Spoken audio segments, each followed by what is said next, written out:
Hello दोस्तों। तो आज हम पढ़ने जा रहे हैं एक बहुत ही इम्पोर्टेंट टॉपिक। जो हमारे टॉपिक का नाम है प्लेट विवर्तनी के सिद्धांत। ये हमारे एनसीईआरटी के क्लास 11th में भी मिल जाएगा। तो ये बहुत इम्पोर्टेंट टॉपिक है जो स्टूडेंट क्लास 11 के लिए भी इम्पोर्टेंट है एंड अदर वे के लिए भी इम्पोर्टेंट है। तो आइए हम शुरू करते हैं आज प्लेट विवर्तनी के सिद्धांत। प्लेट विवर्तनी के सिद्धांत किसे कहते हैं, इसकी उत्पत्ति कैसे होता है, इन्हें प्लेट विवर्तन के सिद्धांत को किसने विस्थापित किया था। तो आइए चलिए हम शुरू करते हैं। तो लास्ट तक आप बने रहे हमारे वीडियो के साथ और अंत तक देखते रहे and like and share comment जरूर करें। प्लेट विवर्तनी के सिद्धांत। प्लेट विवर्तनी के सिद्धांत को हम लोग प्लेट टेक्टोनिक थ्योरी भी कहते हैं। प्लेट विवर्तनी की आगे हम समझते हैं इसका शब्द क्या है। तो मैंने पहले ही सब नोट डाउन कर रखा है, बस आपको ये समझना है कि हाँ किसे किसे कैसे होता है। ठीक है, तो ये है प्लेट विवर्तनी के सिद्धांत। प्लेट विवर्तनी को हम लोग दो भागों में बांटेंगे। प्लेट विवर्तनिक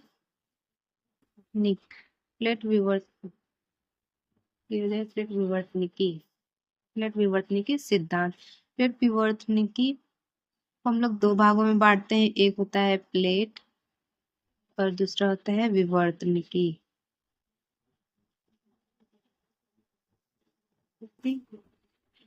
फिर प्लेट विवर्तनिकी, प्लेट मतलब एक स्थल खंड होता है और जो विवर्तनिकी मतलब वे सभी क्रियाएं जिनसे भूपृष्ठ पर परिवर्तनों का जन्म होता है।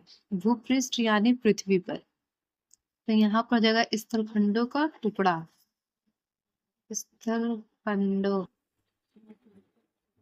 का टुकड़ा। और ये वे सभी क्रियाएं जिनसे भूपृष्ठ पर परिवर्तनों का जन्म होता है। यहाँ पर वे सभी क्रियाएं होते हैं जो भूपृष्ठ यानी पृथ्वी पर जो क्रियाएं होती है, क्रियाएं होती है, इन्हें सर्वप्रथम हैरी हेस ने प्रतिपादित किया था। और यहाँ पर देखते हैं, यहाँ पर प्लेट विवर्तनी के दो भागों में बांट देते हैं, एक प्लेट एंड एक विवर्तनी की। प्लेट जो है वो स्थलखंड का टुकड़ा होता है और विवर्तन की मतलब होता है वे सभी क्रियाएं जिनसे भूपृष्ठ पर परिवर्तनों का जन्म होता है, अर्थात प्लेटों के बीच अंतर संबंधों का अध्ययन भूपृष्ठ भूपृष्ठ से रिलेटेड है। एंड हम हम इसको परिभाषित कर सकते हैं कि वो सभी क्रियाएं जिनसे भूपृष्ठ पर परिवर्तनों का जन्म होता है, अर्थात प्लेटों के बीच अंतर संबंधों का अध्ययन, स्थलखंडों का टुकड़े के अंतर संबंधों का अध्ययन प्लेट विवर्तनिकी कहलाता है। तो प्लेट विवर्तनिकी सिद्धांत को सर्वप्रथम पहले हैरी हेस महोदय ने दिया था और इनके अनुसार पृथ्वी एक मोटे प्लेट पर टिकी है। हैरी हेस महोदय कहते हैं, हैरी हेस महोदय ने कहा, महोदय के अनुसार महोदय के अनुसार ये जो मान लेते हैं ये पृथ्वी पृथ्वी जो ये कहाँ पर टिका है, एक पृथ्वी को ये इन्होंने बोला है कि एक मोटे प्लेट पर टिकी हुई है। ये मान लेते हैं कि एक मोटे प्लेट है, ठीक है। तब मान लेते हैं ये मोटे प्लेट है और ये प्लेट के ऊपर ये क्या है, ये पृथ्वी है। ये एक मोटे प्लेट मान लेते हैं कि ये एक मोटे प्लेट है जिस पर ये पृथ्वी पृथ्वी टिकी हुई है, टिकी हुई है। हरिहर्ष महोदय के अनुसार हरिहर्ष महोदय ने जी बोलते हैं कि मोटे जो पृथ्वी है वो एक मोटे प्लेट पर टिकी हुई है। तो ये देखते हैं, और मोटे प्लेट की जो ऊंचाई होती है उसका है 100 किलोमीटर। और ये जो मोटे प्लेट है महासागर में ये पतले प्लेट पाए जाते हैं और इसकी प्लेटें जो है ये पतली होती है महासागर में।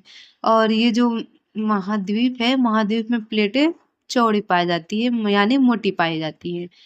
और इसमें इन्होंने बहुत बहुत सारे प्लेटों का वर्णन किया और इन्होंने बताया कि 7 बड़े प्लेटें एंड 20 छोटे प्लेटें पाए जाते हैं। आइए देखते हैं हम 7 बड़े प्लेटें कौन-कौन सी हैं।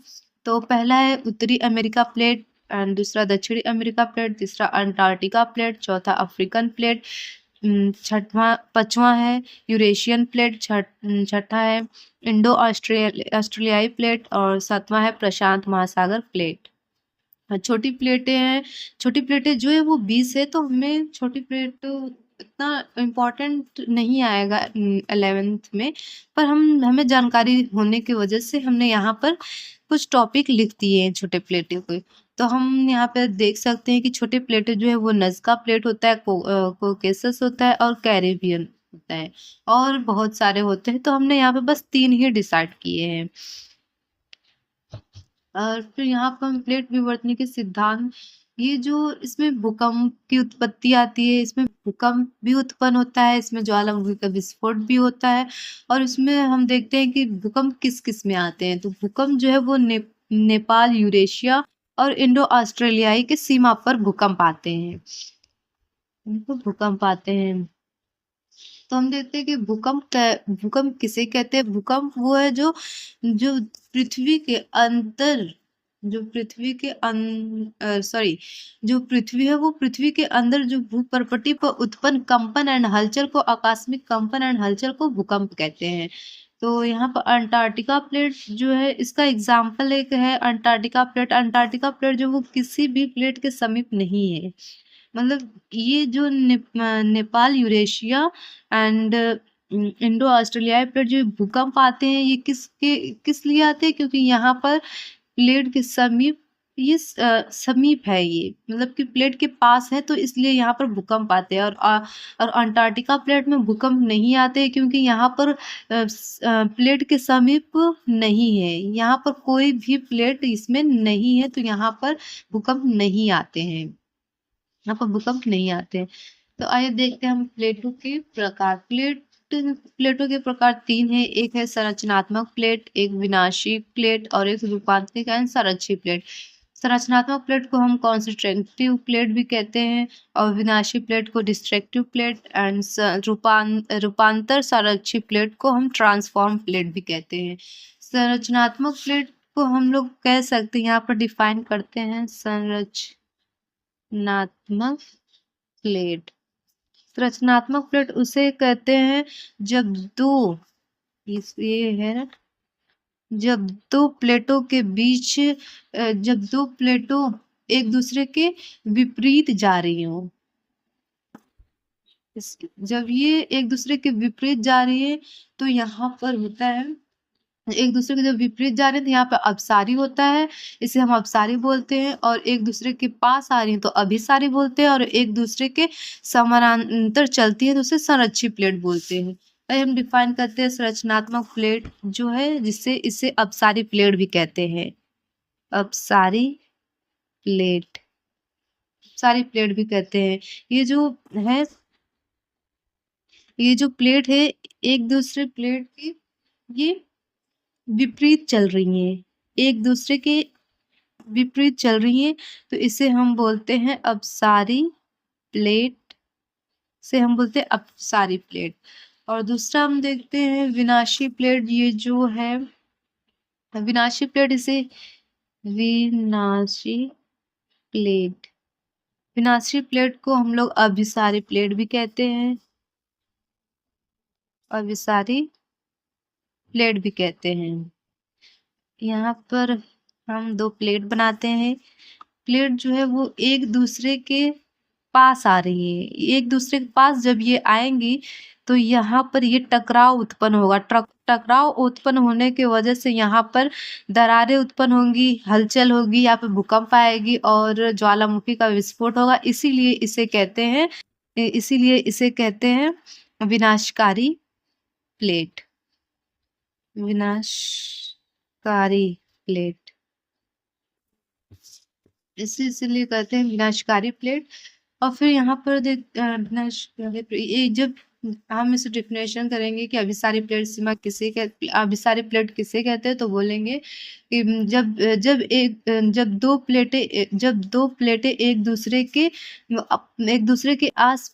दूसरे के पास आ रही हो तो उसे अभिसारी प्लेट कहते हैं। जैसे कि हमने एग्जाम्पल में अभिसारी प्लेट का एग्जाम्पल है मध्य अटलांटिक, इसका संरचनात्मक प्लेट सीमा का एग्जाम्पल है मध्य अटलांटिक कटक। मध्य अटलांटिक कटक। और ठीक है, अभिसारी प्लेट सीमा का इसका एग्जाम्पल यहाँ पे मैंने लिख दिया है पहले से, जिसका नाम है रॉकी प्लेट, रॉकी पर्वत, एंडीज पर्वत और हिमालय पर्वत।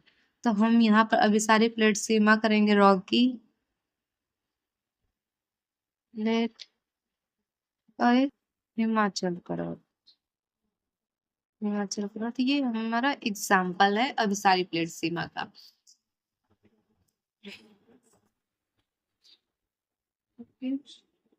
तीसरा हम देखते हैं संरक्षी प्लेट सीमा, जिसे रूपांतर एंड संरक्षी प्लेट कहते हैं।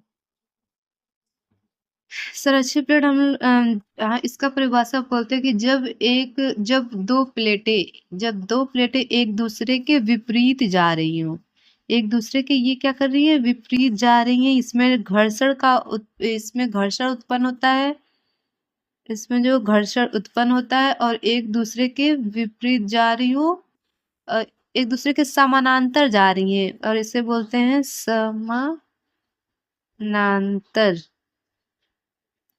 और एक दूसरे के समानांतर जा रही है तो इसे संरक्षी प्लेट सीमा कहते हैं। इसका ठीक है, तो आइए हम इसे शॉर्ट में थोड़ा रिकॉल कर लेते हैं कि प्लेट विवर्तन के सिद्धांत क्या है। प्लेट टेक्टोनिक थ्योरी हम उसे कहते हैं वे सभी क्रियाएं जिनसे भूपृष्ठ पर परिवर्तनों का जन्म होता है, और अर्थात प्लेटों के बीच अंतर संबंधों के अध्ययन को ही हम प्लेट विवर्तनिक की सिद्धांत कहते हैं। इस सिद्धांत को सर्वप्रथम हैरी हैश महोदय जी ने दिया था। इनके अनुसार बहुत मोटे पृथ्वी जो है वो बहुत मोटे प्लेट पर टिकी हुई है। इसकी मोटाई जो है वो 100 किलोमीटर होता है। इसमें महासागर और द्वीप दोनों होते हैं। महासागर ये पतले प्लेट होते हैं, महाद्वीप जो है वो मोटे प्लेट होते हैं। इसमें 7 बड़ी प्लेटें पाई जाती है और 20 जो वो छोटी प्लेटें पाई जाती है। फिर यहाँ पर देखते हैं प्लेटों के प्रकार। प्लेटों जो है वो 3 प्रकार के होते हैं, एक संरक्षी प्लेट सीमा होता है और एक विनाशी प्लेट होता है और एक रूपांतर संरक्षी प्लेट तो बोल दिए, और संरचनात्मक प्लेट होता है। और यहाँ पर देखते हैं कि संरचनात्मक प्लेट को अपसारी प्लेट भी बोलते हैं और विनाशी प्लेट को अभिसारी प्लेट भी बोलते हैं, क्योंकि ये एक दूसरे के विपरीत जा रहे हैं। ये एक दूसरे के पास आ रहे हैं तो इसे अभिसारी प्लेट सीमा, और एक दूसरे के विपरीत जा रही है तो अपसारी प्लेट सीमा। और संरक्षित प्लेट सीमा जो एक दूसरे के समानांतर चल रही है तो उसमें घर्षण उत्पन्न होता है तो उसे संरक्षित प्लेट सीमा कहते हैं। तो प्लीज आप like and share and comment करें। और इसके आगे बात करते हैं तो इसमें नेपाल, यूरेशिया तथा इंडो ऑस्ट्रेलियाई की सीमा पर भूकंप आते हैं। ठीक है, फिर अटलांटिका प्लेट किसी भी प्लेट के समीप नहीं है, जिस कारण वहां भूकंप नहीं आते हैं। और अगर हम बात करें डिटेल में थोड़ा सा, तो हम बोलते हैं कि अगर 2 प्लेट पास आते हैं तो टकरा कर भूकंप आता है। जब यह बहुत तेजी से टकराते हैं या दूर जाने लगते हैं तो वहाँ दरार का रूप ले लेता है और वहाँ बहुत सारा ज्वालामुखी हो जाता है। इसीलिए इसे रिंग ऑफ फायर कहते हैं। हम यहाँ पर बोल सकते हैं कि जब ये प्लेटें जो है यहाँ पर आपस में टकराएगी, ये मान लेते हैं कि हम ये दोनों प्लेट आपस में टकरा गई। टकराने के बाद यहाँ पर दरार उत्पन्न होगा, घर्षण उत्पन्न होगा, भूकंप उत्पन्न होगा, ज्वालामुखी उत्पन्न होगा, और इसमें से ज्वालामुखी उत्पन्न हुआ होगा तो बहुत सारे गैसों का निर्माण होगा, और इसमें गैसों का निर्माण जैसे कि carbon dioxide, silicon, magnesium, ADC आदि गैसेस में पाई जाती है। तो ये सारे उत्पन्न हो जाता है, तो इससे ही हम लोग बोलते हैं रिंग ऑफ फायर, इसे कहते हैं। ओके, और यहाँ पे जब इसे बोलते हैं कि हाँ ये रिंग ऑफ फायर है, फायर इसे बोलते हैं। चलो ठीक है, आज का वीडियो मेरा यहीं पर समाप्त करती हूँ। आपको मेरा लेक्चर पसंद आया तो प्लीज सब्सक्राइब एंड लाइक जरूर करें। अम, आपको ये वीडियो पसंद आए हो तो आप चैनल को सब्सक्राइब और लाइक कमेंट शेयर जरूर करें और अपने क्वेश्चंस का थॉट्स जरूर शेयर करें प्लीज। Thank you.